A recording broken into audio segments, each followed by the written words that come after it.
Esme Şerif'i vurmuş. Hem de göğsünden. Göğsünden vurmuş onu. Ben ne dedim? Şerif'i vurdu. Allah Allah ya. He ettim onu. Maşallah bana. Esme nasıl vurdu Şerif'i? Esma vurmadı ki ben. Ben vurmadım, kim vurdu? Ben vurdum. İyi fışkı yedin. Ha ben de yedim.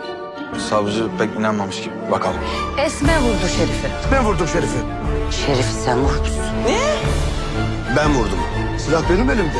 Kız ben vurmadım. Benim ruhsatlı silahım.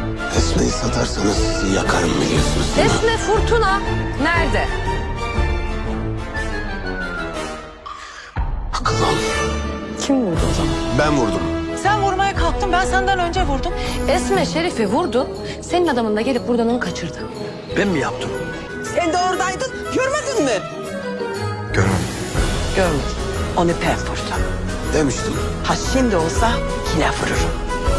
Öldürmediğime çok pişmanım.